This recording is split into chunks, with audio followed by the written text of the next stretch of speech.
My wife said the baby is not about you. It is Miguel's. And I am helping a friend when I asked about the fertility letter confirming 7 weeks, though she publicly declared she would never have children for any man. I am 34, and my wife Julia is 32. We have been married for 7 years. She is the CEO of a successful marketing firm, and I am an architect. We met through work and built what I thought was a strong partnership, both personally and professionally. From early in our relationship, Julia was clear. She did not want children. She said pregnancy would interfere with her career and she was not willing to sacrifice her body or time for motherhood. I was disappointed, but I accepted this as her choice. Over the years, I learned to let go of the idea of having children and focused on our marriage and careers. Last week, I returned from a 2-month project overseas. I had been working on a major commercial development in Singapore, and the project required my physical presence for design approvals and client meetings. Julia and I stayed in touch through video calls, but the time difference made regular communication difficult. The day I returned home, I was exhausted from the flight. I came back to our house around 3 p.m., and Julia was still at work. I was sorting through the mail that had accumulated when I found a medical envelope addressed to her. It had been opened and resealed carelessly. Normally, I would not look at her mail, but the return address was from a fertility clinic. My hands were shaking as I pulled out the document inside. It was a pregnancy confirmation report dated 3 weeks ago. The report showed she was approximately 4 weeks pregnant at the time of the test, meaning she was now about 7 weeks along. I sat on our couch staring at this paper, trying to make sense of it. I had been gone for 2 months. The math was impossible. This child was not mine. I called Julia immediately. She answered, sounding irritated that I was interrupting her workday. I said, "We need to talk tonight." "It is important," she said. "Can it wait?" "I have a presentation tomorrow," I said. "No, it cannot wait. Be home by 7 p.m. When she arrived home that evening, she looked annoyed. She walked in and said, "What is so urgent that you could not discuss it over the phone?" I held up the pregnancy report. "Would you like to explain this?" Her face went completely white. For a moment she said nothing. Then she recovered, and her expression hardened. She said, "You went through my private mail." I said, "Answer the question." "Julia, you are pregnant." "I have been overseas for 2 months. Whose child is this?" She sat down across from me and crossed her arms. She said, "The baby is not about you. It is Miguel's, and I am helping a friend. But before you overreact, you need to understand the situation. Miguel is her childhood best friend. They grew up together and have remained close throughout our marriage. He is gay, and I never felt threatened by their friendship. He has been to our home countless times for dinners and holidays." I said, "Understand what situation, exactly?" "You are carrying another man's child," she said. "Miguel has been under immense pressure from his family to have children. His parents are traditional and do not accept his sexuality. He asked me to help him through artificial insemination so he could have a biological child and ease the family pressure. I agreed, because he is like a brother to me." I could not believe what I was hearing. I said, "You told me you would never have children. You said no man was worth the sacrifice of pregnancy. But you are pregnant with Miguel's child," she said. "This is different. I am doing this to help him who is suffering. It is not about romantic love or traditional family. It is about compassion." I said, "Did you discuss this with me before you did it?" She looked away. "I knew you would not understand. I knew you would make it about yourself." I felt a strange mixture of anger and relief. The anger was obvious, but the relief came from finally having a clear reason to end what had become a hollow marriage. I had spent years suppressing my desire for children to accommodate her wishes. I had convinced myself our careers and partnership were enough, but this betrayal made everything clear. I said very calmly, "I want a divorce." She laughed.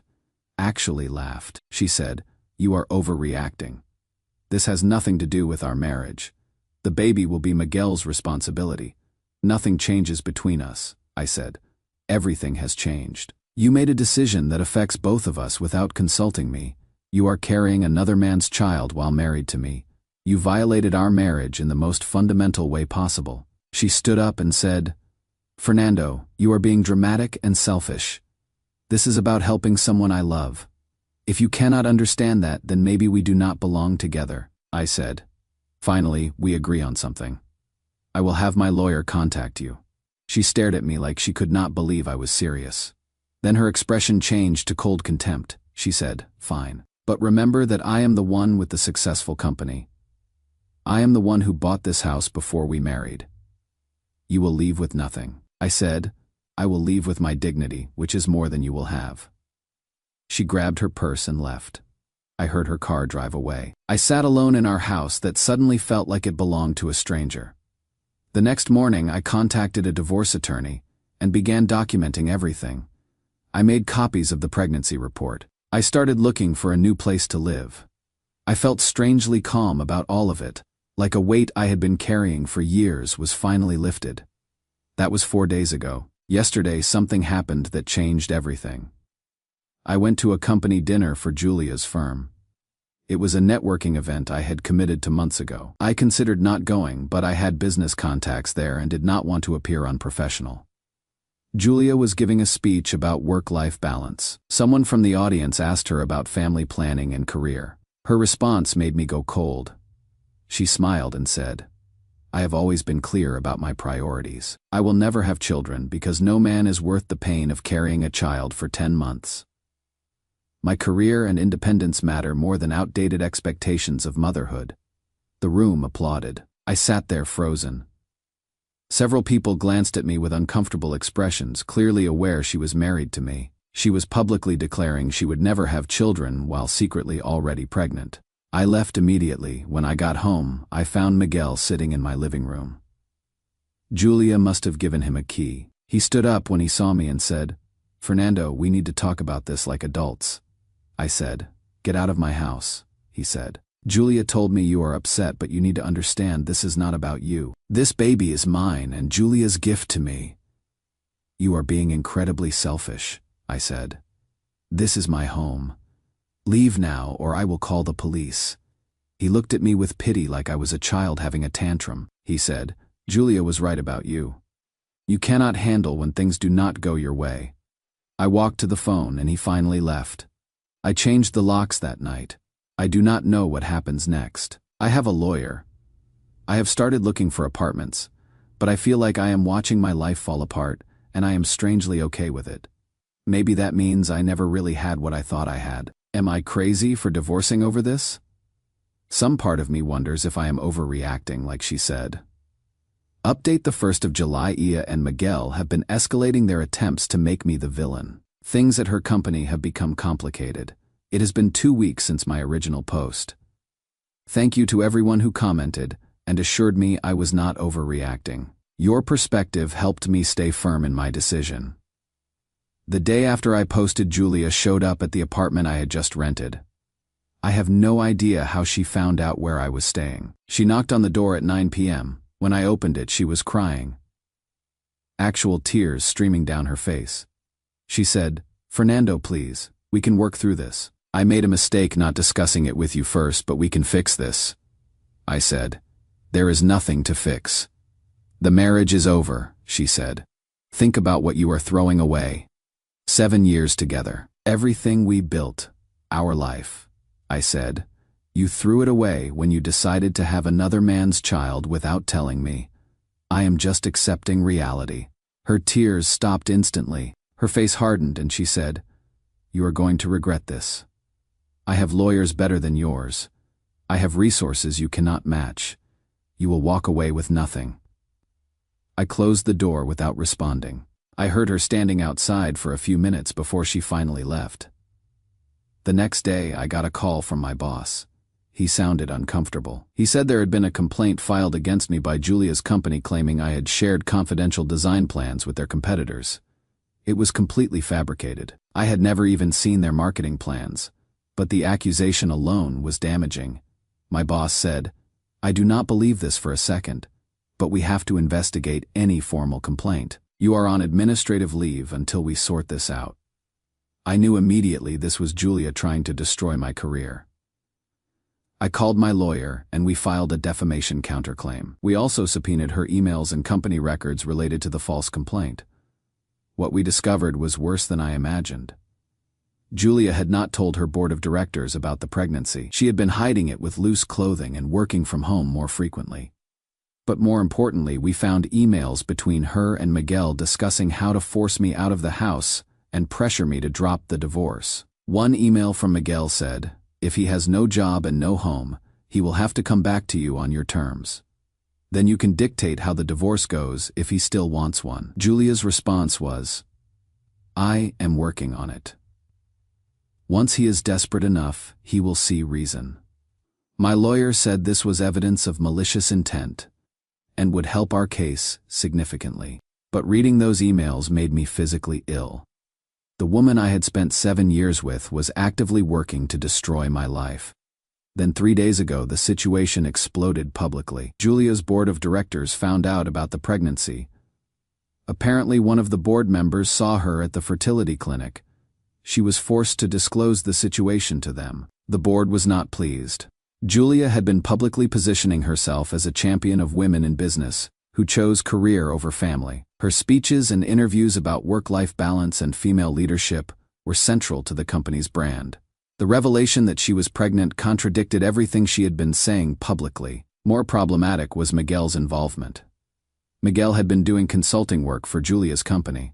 The board questioned whether the pregnancy represented a conflict of interest or inappropriate mixing of personal and professional relationships. They also questioned her judgment in making such a significant personal decision that could affect the company without informing them. Julia was not fired, but she was put on notice. The board issued a statement saying they were reviewing the situation and expected full transparency going forward. Several major clients paused their contracts pending the outcome of the review. I learned all of this from a former colleague who still works at Julia's firm. He told me the office is in chaos. Julia is blaming me for everything, claiming I leaked the pregnancy information to damage her reputation. She is telling people I am vindictive and trying to ruin her career out of jealousy. Miguel has been making the rounds too. He posted on social media a long message about homophobia and how society refuses to accept that gay men can have families. He did not mention me by name, but it was clearly directed at me. The post implied that I was discriminating against him because of his sexuality, and that is why I was divorcing Julia. I showed the post to my lawyer. He said it was borderline defamatory, but probably not worth pursuing legally. Instead, he suggested I focus on the divorce proceedings and let their public relations disaster run its course. My administrative leave ended after my company's investigation found no evidence supporting Julia's claims. They officially cleared me, and I returned to work.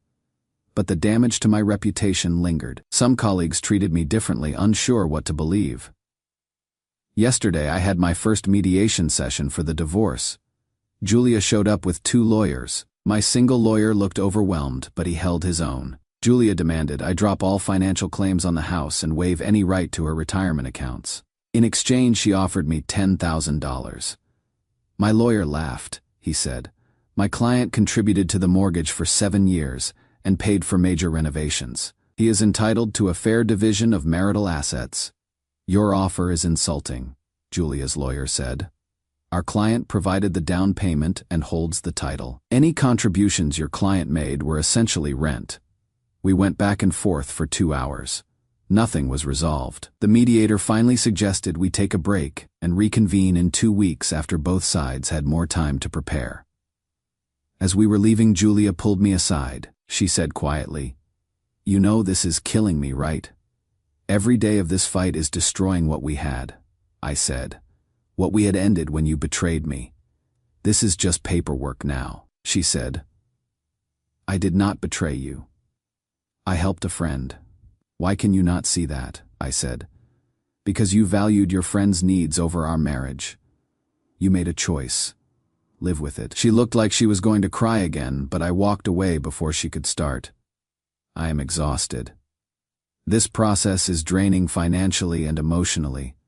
Some days I question if it is worth the fight, but then I remember reading those emails where she plotted to destroy my career, and I remember why I need to see this through. Update 2.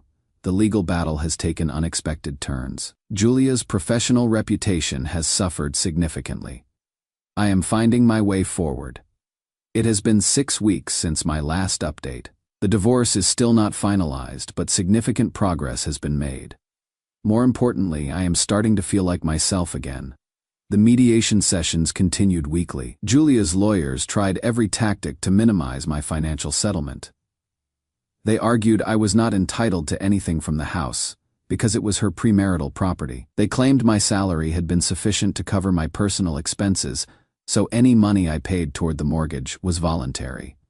My lawyer fought back with evidence. We had 7 years of bank statements showing regular mortgage payments from my account. We had receipts for renovations I had paid for, including a complete kitchen remodel and new HVAC system. We had text messages from Julia asking me to cover various house expenses when she was cash poor during business downturns. The judge in our case was not sympathetic to Julia's position. During one hearing he said, "Mrs. Rodriguez, you cannot claim the benefits of marriage when convenient, and then deny your spouse's contributions when it becomes expensive. This is not how marital partnership works." We eventually reached a settlement. I received 30% of the home's equity, which amounted to about $180,000. It was less than I felt I deserved, but my lawyer said it was a fair outcome given the circumstances. I also kept my retirement accounts, and we divided other joint assets equally. The divorce was finalized 3 weeks ago. I felt nothing when I signed the papers. No sadness, no relief, just numbness. But the story does not end there. Julia's professional situation has become worse than I could have imagined. The board review that was triggered by the pregnancy revelation uncovered other issues. Apparently, Julia had been using company resources to support Miguel's consulting business in ways that violated company policy. She had been giving him contracts without competitive bidding and paying him rates significantly above market value. The board saw this as a conflict of interest, especially combined with the pregnancy situation. They felt she had been using her position to personally benefit someone she was intimately connected to, even if that connection was not romantic. 2 weeks ago, Julia was asked to resign as CEO. She refused, so they fired her. The severance package was minimal because they terminated her for cause. She went from running a successful company to being unemployed in a matter of weeks. I learned this from news articles, not from her directly. The business press covered it as a cautionary tale about mixing personal and professional relationships. Some articles mentioned the pregnancy and her public statements about never having children. The hypocrisy angle made it a bigger story than it otherwise would have been. I felt no satisfaction reading these articles. I felt sad for the person she used to be before ambition and entitlement consumed her. But I did not feel guilty. She made her choices. Miguel has disappeared from social media. His accounts are all deleted or private. I heard through mutual acquaintances that his family did find out about the baby and they were not as supportive as he had hoped. Apparently they were upset he had involved a married woman and caused a divorce. They felt it brought shame to the family. I do not know if Julia and Miguel are still planning to raise the child together or what their arrangement is. Honestly, I do not want to know. That chapter of my life is closed. As for me, I have been rebuilding. I found an excellent apartment in a neighborhood I love.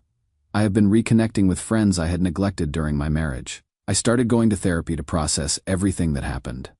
My therapist helped me understand that I had been suppressing my own needs for years. I had convinced myself that not having children was fine when it actually mattered deeply to me.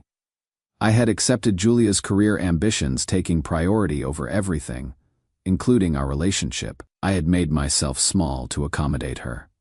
Now I am learning to prioritize myself.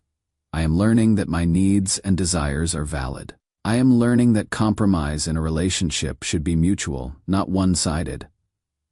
I went on my first date last week. Nothing serious, just coffee with someone I met through a friend. It was awkward and I spent half the time talking about my divorce, which was probably not ideal, but it felt good to be out there trying. Work has been going well. My reputation recovered once the truth about Julia's false complaint came out.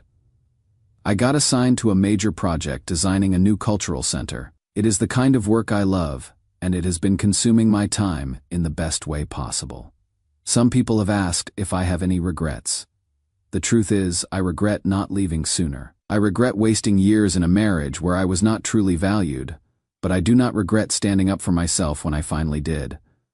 That choice saved me. Final update 1 year later. I have built a life I am proud of and gained perspective on everything that happened.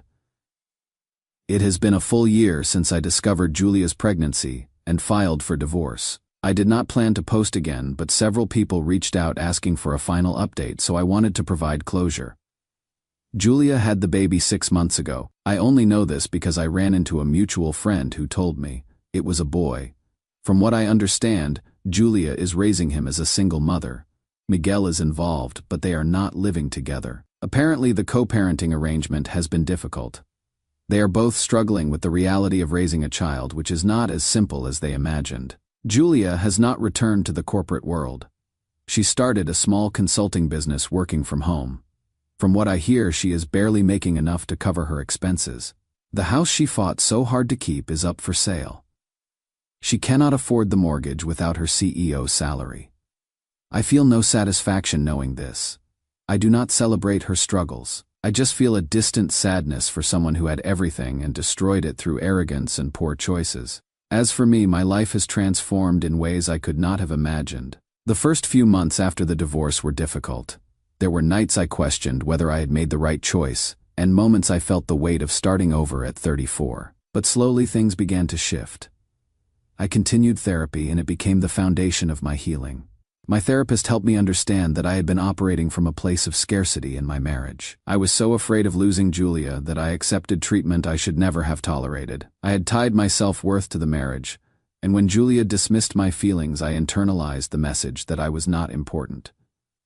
I became smaller and quieter, trying to avoid conflict. Therapy helped me reclaim my voice and sense of self. I learned that being alone is not the same as being lonely. I started rebuilding my life, piece by piece. I reconnected with friends I had neglected during my marriage. I realized I had let other relationships fade because Julia found my friends boring or wanted my time focused on her career events. Now I have regular dinners with old college friends. I joined a recreational soccer league, something I had loved but given up years ago. I started taking weekend trips to sketch buildings just for the joy of it. I discovered parts of myself I had forgotten existed. I remembered that I used to be funny and that I had opinions that mattered. I remembered what it felt like to take up space without apologizing for it. Professionally, I have thrived. The Cultural Center project was completed and received recognition from the state AITA chapter. It has led to other high-profile commissions, including a library renovation and museum expansion. My career is better now than it ever was during my marriage because I am no longer carrying the emotional weight of a dysfunctional relationship. Looking back, I can see clearly now what I could not see then. My marriage to Julia was built on an imbalanced foundation from the beginning. She was always the star, and I was the supporting character. Her career mattered more. Her friendships mattered more. Her choices mattered more. I accepted this dynamic because I loved her and because I thought that was what being a good partner meant. But a good partner does not require you to disappear. A good partner does not make unilateral decisions that affect both of your lives. The pregnancy was not really the issue. It was the final evidence of a pattern that had been there all along.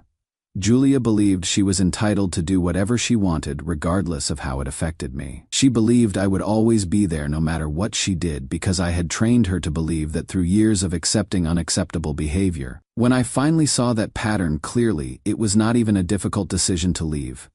It was the easiest decision I ever made. I wish I could say I have forgiven her. The truth is, I do not think about her enough to forgive or not forgive. She is just someone I used to know who taught me valuable lessons about what I will and will not accept in my life. Some people have asked if I am dating or looking for someone new. The honest answer is, I am not looking. I am enjoying my own company for the first time in years. I am learning who I am outside of a relationship and discovering what I actually want rather than what I think I should want. Maybe someday I will be ready to share my life with someone again. But right now I am focused on building a life I do not need to escape from. I am focused on knowing my worth so deeply that I will never again make myself small for someone else's comfort. What came after my marriage was hard. There were lonely nights and legal battles and days I questioned everything. But what came after was also freedom and growth and the discovery that I could be happy on my own. What came after was learning that my worth is not determined by whether someone chooses to value me. I am happy now. Genuinely happy. I wake up without dread. I make plans without considering how they will affect someone else's ego. I exist fully, instead of making myself small. I have learned that happiness is not something someone else gives you. It is something you build for yourself through 1,000 small choices to honor your own needs and boundaries. That is worth more than any marriage that required me to disappear. This will be my final update. I am closing this chapter completely and moving forward with gratitude for the lessons learned and excitement for the independence I have claimed. Thank you to everyone who offered support and perspective along the way. You helped me see that choosing myself was not selfish. It was necessary.